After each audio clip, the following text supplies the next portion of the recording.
All right, so we'll keep going here then with torsion. So what torsion does is it causes a twist about a shaft.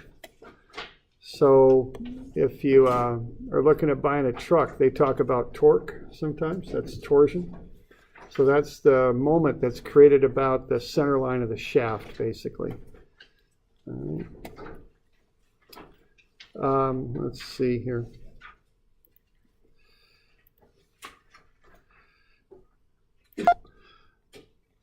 All right, so a good example here again is if you're running a pump, you've got a motor that outputs a torsion through the shaft, which turns what's called the impeller on the pump and throws the water out and through the through that outlet pipe there.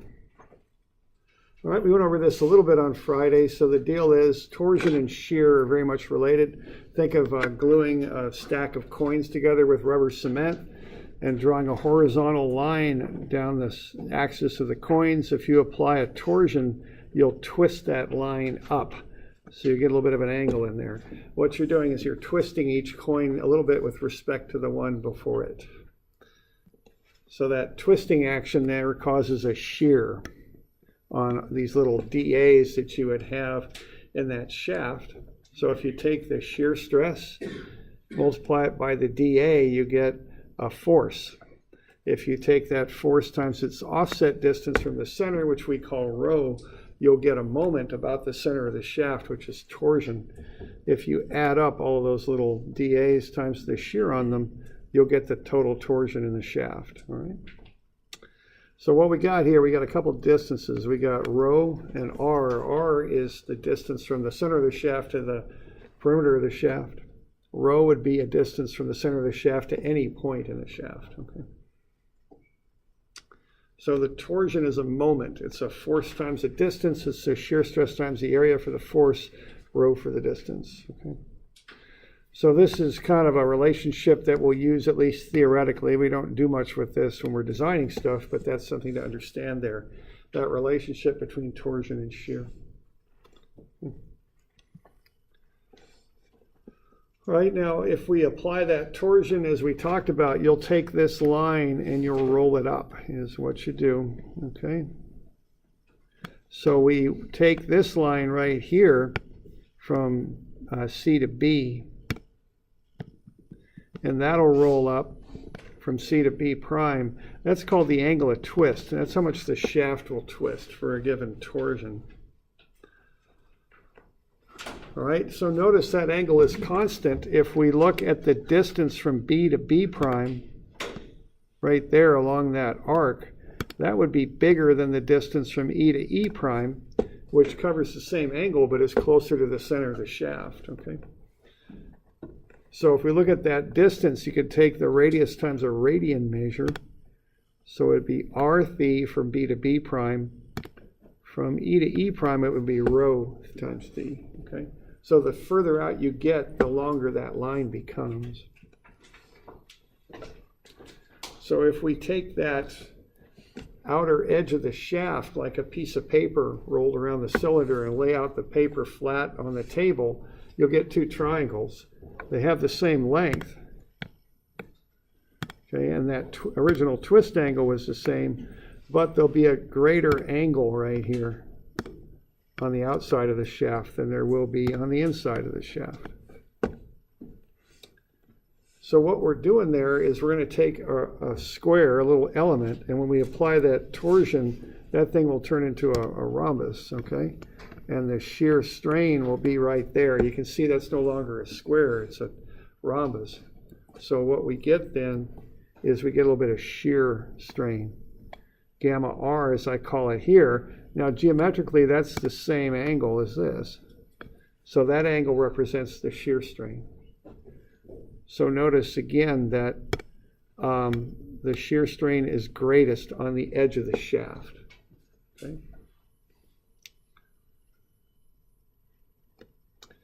There's actually a constant ratio between the shear strain and how far out from the center of the shaft you are. It's linear, so that that gamma, the shear strain over rho ratio is constant. So as rho increases, so does the shear strain gamma. That's Kind of another little relationship there that we use. All right, so if we know that rho over gamma is a constant, if we know that, we can use that to develop the relationships we use when we start working on design and analysis of shafts, okay? So if we're within the proportional limit, G, the shear modulus, is the shear stress tau over gamma. So tau is then G times gamma. There we go. So if tau over rho, if that's a constant, so is G times gamma over rho, okay? So if we have gamma over rho as a constant, if we multiply that by G, we get tau over rho as a constant. And all that tells us is the further out from the center of the shaft you go, the greater the shear strain, gamma, and the greater the shear stress, tau, become. And it's a linear relationship. All right, so we can now we can do a little bit of derivation here. We can set the torsion equal to the integral of rho tau dA. That's what the torsion is. We had that slide up a little earlier. We covered that on Friday too. It's this one right here. So the torsion is the integral, the addition of tau dA, the force times rho, the moment arm. That's our fundamental definition. We can play around with that a little bit. What we can do is we can put in a term of rho over rho into that thing, which is just 1, so we could add that to the expression. We could rearrange that a little bit and get the torsion as the integral of tau over rho times rho squared dA. Tau over rho is a constant, so we can pull that out, and we get the integral of rho squared dA. Well, that's the moment of inertia, is what that is. Integral of distance squared dA is the area moment of inertia, so we'll call that I. And we'll subscript that with a P because it's a polar moment of inertia. We're kind of starting out at the center of a shaft and working out, a little different than what you might have done in statics, but it's the same idea, okay? So we get T is tau I over rho. So if we solve that for the shear stress, we'll get T, the torsion, times rho, the distance out from the center, divided by this polar moment of inertia, I. If I want tau max there, I'll take rho up to rho max, which is the radius, okay? So there's the keeper right there. The maximum shear in a torsional shaft is TR over I. Okay. We're on the back of the formula sheet now, and that is equation 91. Okay.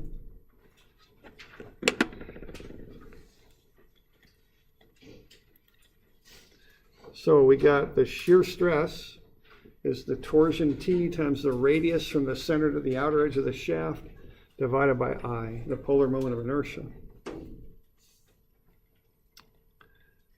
Now the moment of inertia in this sense would be rho squared times dA. So what we could do to develop that for our circular shaft is take a circumference there, some distance of rho out, and get its length. Okay.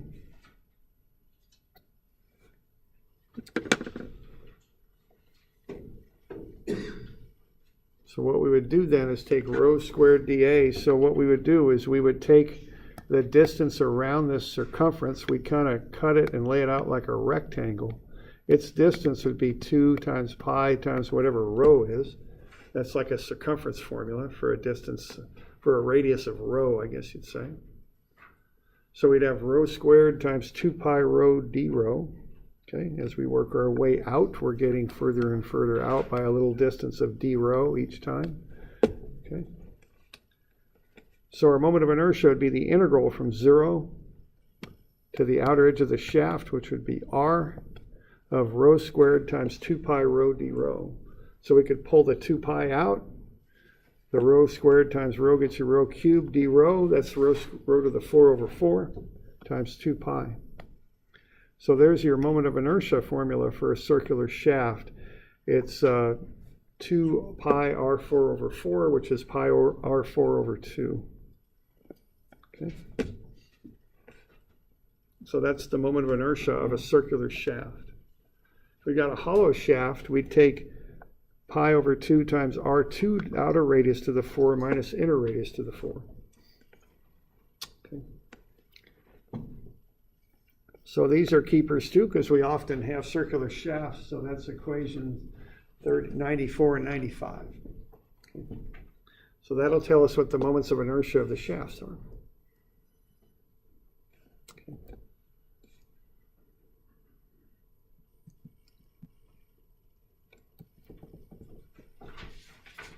Okay, on the other side of that page we've been working through here, we got the derivation of the twist angle formula. That's the other thing we look at. So when we're designing these shafts, we look at the shear stress that's generated, and we also look at how much they're going to twist. Those are the two kind of parameters that we watch when we're designing and analyzing these things.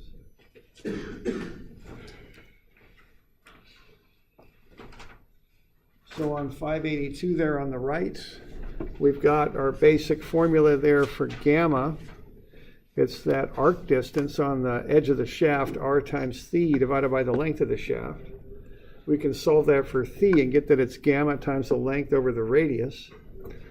And we can substitute another little term in here, g over g. This g over g is just 1, so we could plug that in there. And then we know that the shear stress is g times gamma. So that would be the shear stress times the length divided by rg. But what we'd like to do is get this thing in terms of torsion. Okay, so we don't use this formula too much. We can substitute in tr over I for tau.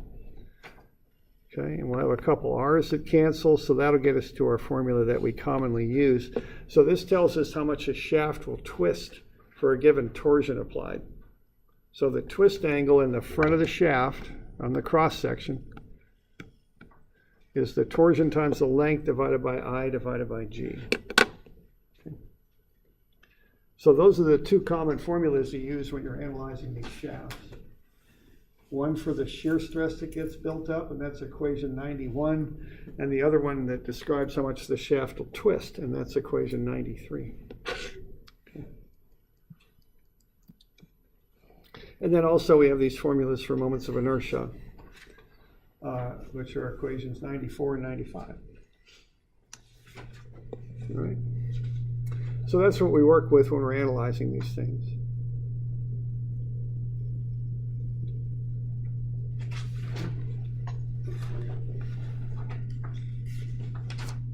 So why don't we analyze some of these things? So let's have a look at page 600 there. And let's just use these formulas a bit. Let's say we're going to throw this shear on the end of the shaft. Let's see what the shear stress would be in the shaft and how much it would twist. Okay.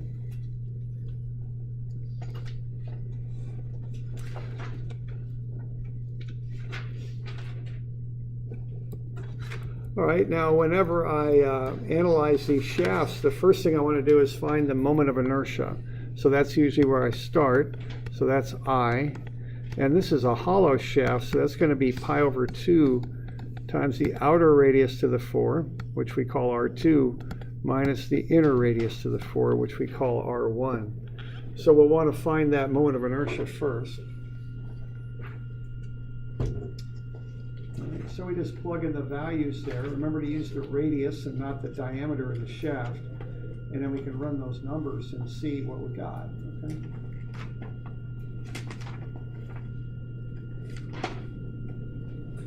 So that'll be pi over 2. Outer radius is 0.04 meters. We take that to the 4. Then we subtract off the inner radius, it should be 0.015 meters. And take that to the 4 and subtract it off. And we can find the moment of inertia, the polar moment of inertia. And that's 3.94 times 10 to the minus 6. And the units on that are kind of funny. It's meters to the 4. And that's a number that tells how well that shaft will resist twisting. It's only about the shape of the shaft. It's not about the material you make the shaft out of. It's more relates to its shape. So it's telling us how well this shape would resist a twisting action. That's what it does. All right. So we got that. All right. So now I want to find the shear stress in the shaft. So what I'm going to do is I'm just going to apply that basic equation, TR over I. We often subscript the I with a P because it's calculated using kind of a polar approach. So it's just a matter of plugging everything in. So 210 Newton meters times the outer radius, which is half of 8, so that's 0.04 meters. And then we just divide it by I, 3.94 times 10 to the minus 6, and that's meters to the 4. And that'll get us 2.13 times 10 to the 6 newtons per meter squared. So that's 2.13 megapascals. So that's the shear stress. So if you're designing the shaft, what your next step would be to look at whatever you made the shaft out of, whatever material you made it out of, and check it and see if it can handle 2.13 megapascals of shear stress. If that, make sure that doesn't exceed your allowable value. Okay. Now that's the shear that builds up on the outer edge of the shaft. Because the bigger, the further out you are out from the center, the more that stress is. So rho is often considered, or excuse me, R is considered to be rho max, the maximum distance out from the center. Okay. And then you got the other equation you can check for the angle. Okay, so you can just take the torsion, 210 Newton meters, because the more torsion you apply, the more the shaft will twist. Take the length and put that in there, because the longer the shaft is, the more it'll wrap up and twist. See, what we're looking at here is if we have a line that's drawn straight up and down, which used to call that top dead center, is what they used to call that when they used to tune cars back in the day. I don't think they do that quite so much anymore, but they used to do that. And then you're looking at how that line twists when you apply the torsion. So after you've got that line, it might twist. This would be quite a bit, but just so I could show you that would be phi right there, how much that cross section turns. Okay, so the longer the shaft is, the more twist you'll have. Now what resists twist is the stuff that goes on the bottom of the equation. The higher the moment of inertia, the less the shaft will twist. So that gets in there on the bottom.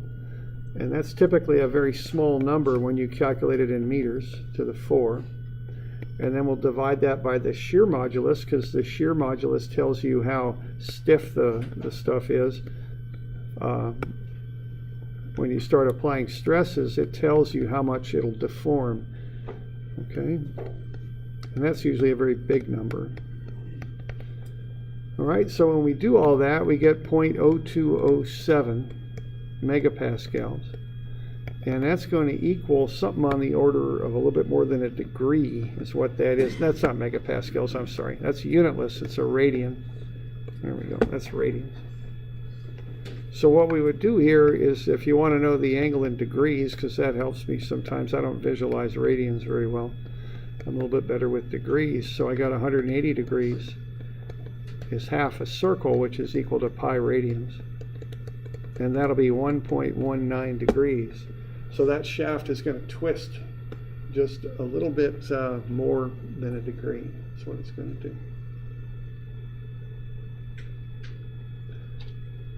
Now, if you look at that, you'd have to do different things to see if that was acceptable. If you had something, let's say something extending off of that shaft like that, what would happen if the thing twists is that'll move down a little bit, won't it? Okay, so that shape would move down a little bit. If there were twist, it would swing down. And if that were attached to other things, you might have to look at that and see if you could live with 1.19 degrees of twist. If you've got a long shaft and you're running multiple pieces of a machine off of that, if you think of a car where you got the crankshaft where that's operating both when the pistons reach top dead center and the valves open, if you start having a bunch of twist in the shaft between those two mechanisms that control those two things, you might start having some problems there, okay, in how the timing on that would work. So this is a thing you want to pay a little bit of attention to here, just to see if that angle is acceptable. All right, now when I'm doing units on this, be careful. I mean, stay in the standard units. So I want everything in newtons and meters. If I do that, everything will come out fine. Don't vary off of that though, okay? Standard units is what you want. All right. Let's look at one other here. Let's see. All right, this next one here.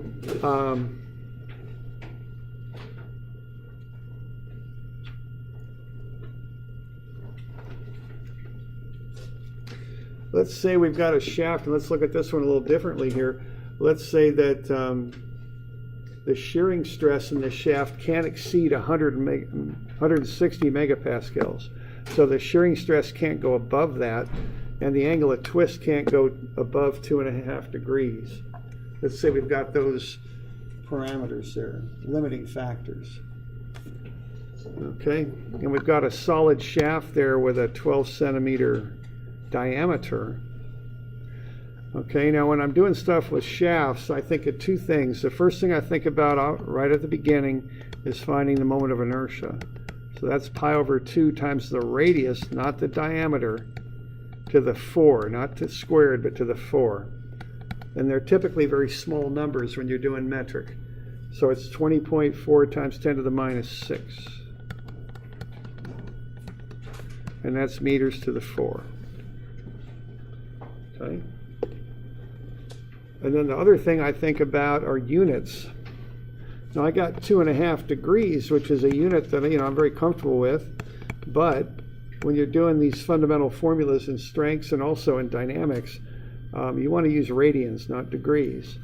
So half a circle is 180 degrees and it's pi radians. So if we run those numbers, we'll get the radian measure there. That comes right out of the equations. So I want to get that angle into radians. Okay? So I got the moment of inertia and I got the angle in radians.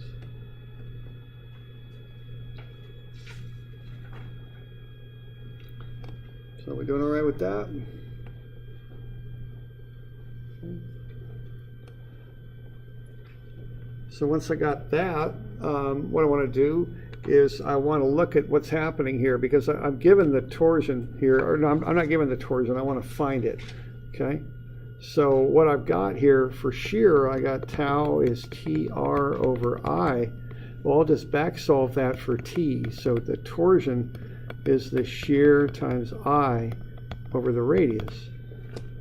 So we can go ahead and run those numbers. So that'll be 160 times 10 to the 6 newtons per meter squared times this I that I've got, 20.4 times 10 to the minus 6 meters to the 4. And I'm going to divide that by the radius of 0.06 meters. Okay? So I'm just rearranging that shear formula and solving it for torsion. So what I'm getting there when I run that is 54,287 Newton meters. So if I apply that torsion, I'll get a shear stress of 160 megapascals in the edge of the shaft. That's what that means. Okay.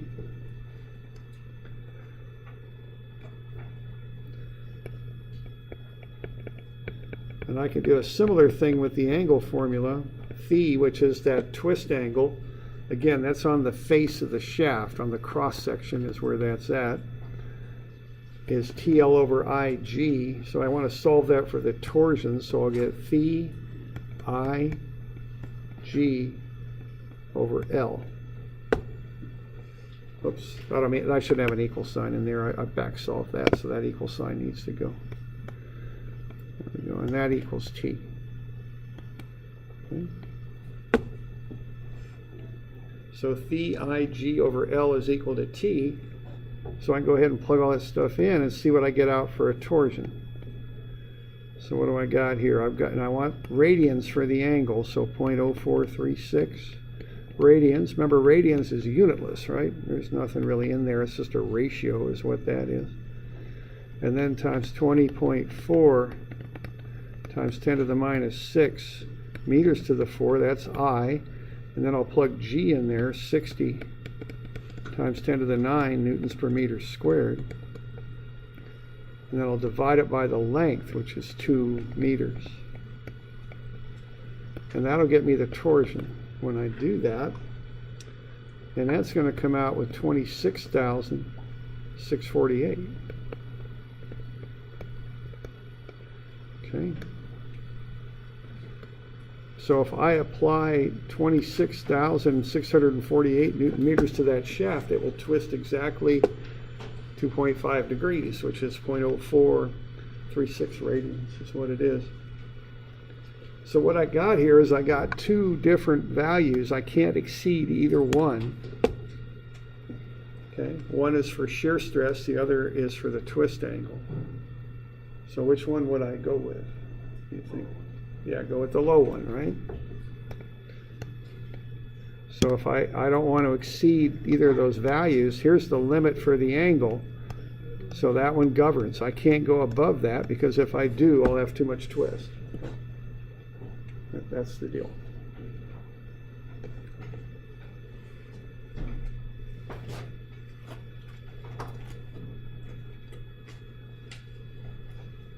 Right, so that's the basic equations that you use on this stuff. You know, torsion enters into a few different design kind of situations. You know, I certainly think about it when you're doing mechanical stuff. When you got a motor that's driving something and lifting a load or doing something, that'll create torsion, and that will in turn create shear stress, and that'll create twist angle too. I remember driving a Pacewater, I think. Yeah, that the drive shaft failed. And say that thing got my attention. That was on some U-bolts or U-joints there, and that was flopping around there on the left, and that got a little exciting there for a while. So there's a good example of torsion. You know, that drive shaft that was driving the cutting implement in the front of the tractor there failed. So that's something that, you know, a mechanical engineer would be concerned with. So how about doing a couple of these just for fun here? So 261 and 263. How about that? Now I don't know, when should these be due? Friday? This we got 263. We got Wednesday. Okay, we'll just go Friday, I guess. So 261, 263. Now, these are on page 18A. And if you look at 261, all I want you to do is fill one blank in with alpha and the other one in with beta. I'm doing that because I just want to be sure that you know which one of those is which, because I've had times in the past that people don't know the difference there, and I want to be sure that you do. So that's just a way to kind of get that one figured up. So fill in alpha for one of those blanks and fill in beta for the other. Okay, that's all you got. That's all you need to do on that.